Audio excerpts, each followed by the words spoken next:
My name is Carol Hayes. I'm 29 years old and I'm a registered nurse. Let her go. We won't pay for the surgery." My father said it the way you'd cancel a magazine subscription.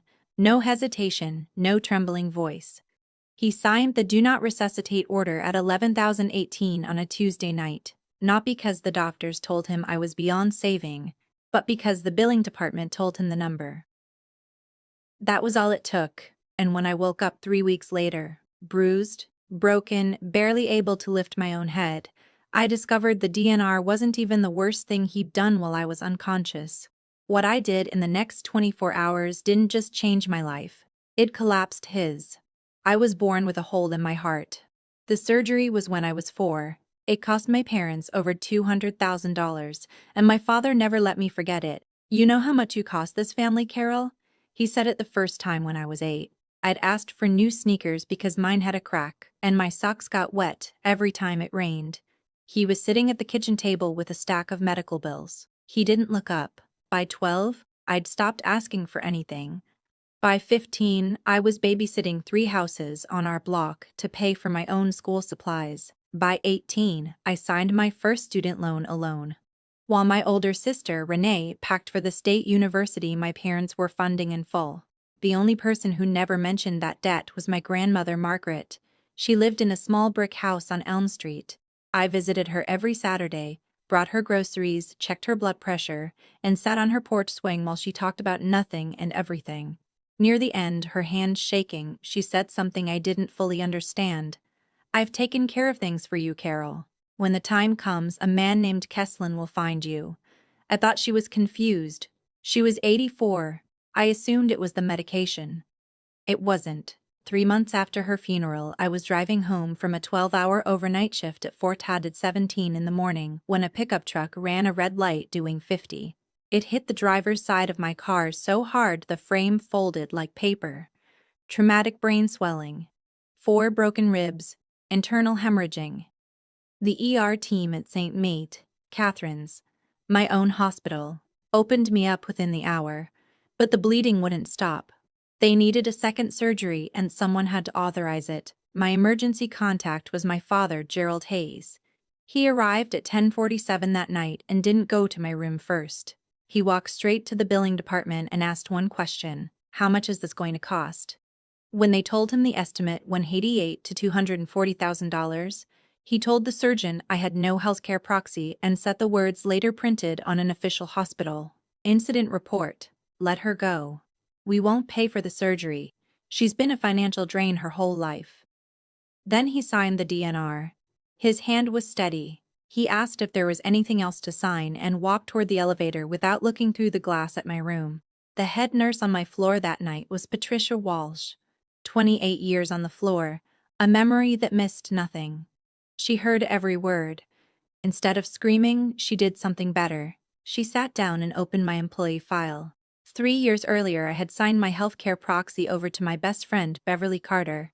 Pat found it in under 2 minutes, called Beverly at 11:14 p.m., and Beverly drove 90 minutes through rain. She walked in at 12:51 a.m. with her driver's license, revoked the DNR, and authorized the surgery. My father was already home asleep, believing the machines would stop by morning. I opened my eyes on a Tuesday 3 weeks later. The first face I saw was Pat's. She pulled a chair to my bedside and said, "You're safe. I need to tell you some things." 2 days later, she closed the door and told me everything. The billing department visit, the exact words, the DNR signed at 11,018, the incident report she had filed and timestamped. I closed my eyes not because I was surprised, but because I finally had words for something I've felt my entire life. I was a line item. A cost. "Get me my phone," I said. I scrolled past 32 missed calls from my father and opened my contacts. Keslan. The phone rang twice. "This is Douglas Kesslin." Calm, measured, the kind of voice that has read 10,000 documents and is surprised by none of them. My grandmother had come to his office 2 years before she died and asked him to draft a private will.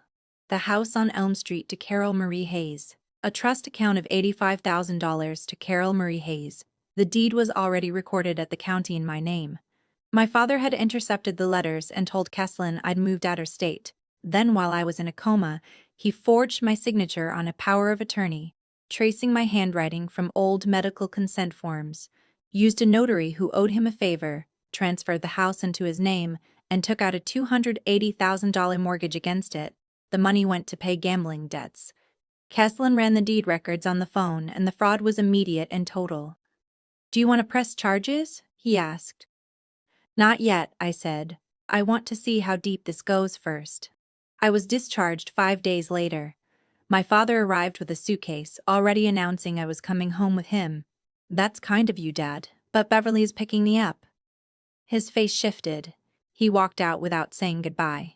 That evening at Beverly's kitchen table, Kesslin and I went over everything: court motion to void the fraudulent deed, police report for forgery and fraud, notification to the mortgage lender. "Sunday," I said. "Sunday," he agreed. "Let me tell you about my father's church, First Grace Community Church. White steeple, red brick.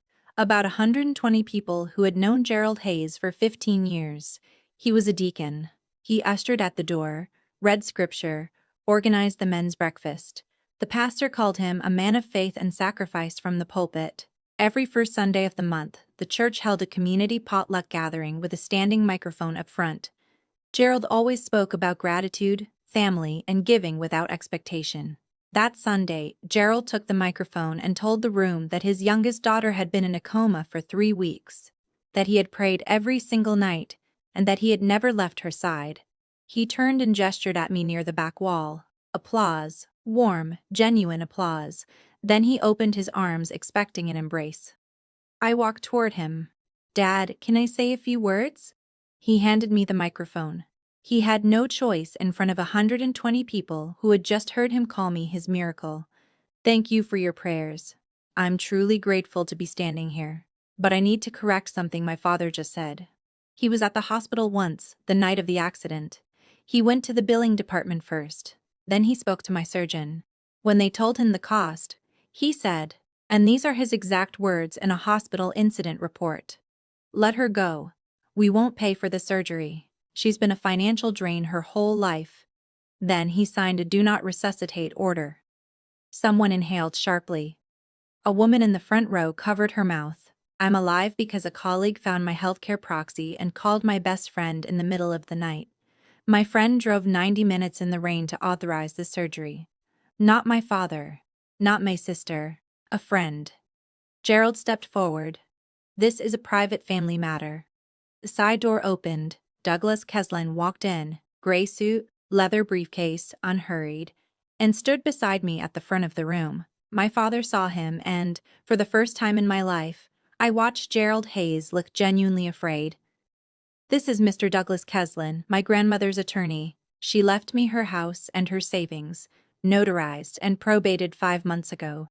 My father knew nothing about it because she didn't trust him with it. While I was in a coma, he forged my signature, transferred the house into his name, and took out a $280,000 mortgage against it." Kesslin lifted the original will and held it so the front rows could see the notary seal. "Your name does not appear anywhere in this document, Mr. Hayes." Gerald looked at Renee. Renee was staring at the floor. I lowered the microphone and spoke directly to my father. "Here's what's going to happen. Kesslin filed a motion to void the deed transfer yesterday. The bank has been notified the loan is frozen. I filed a police report on Friday. Forgery, fraud, and the notary who stamped your document is named in it too." His voice came out raw. "You'd send your own father to jail?" I looked at him straight. "You signed a paper to let your own daughter die. I'm giving you a chance to make it right. That's more than you gave me." Gerald sat down on the nearest folding table and put his face in his hands. The other deacon walked over and said firmly, "Gerald, I think you should leave." And he did.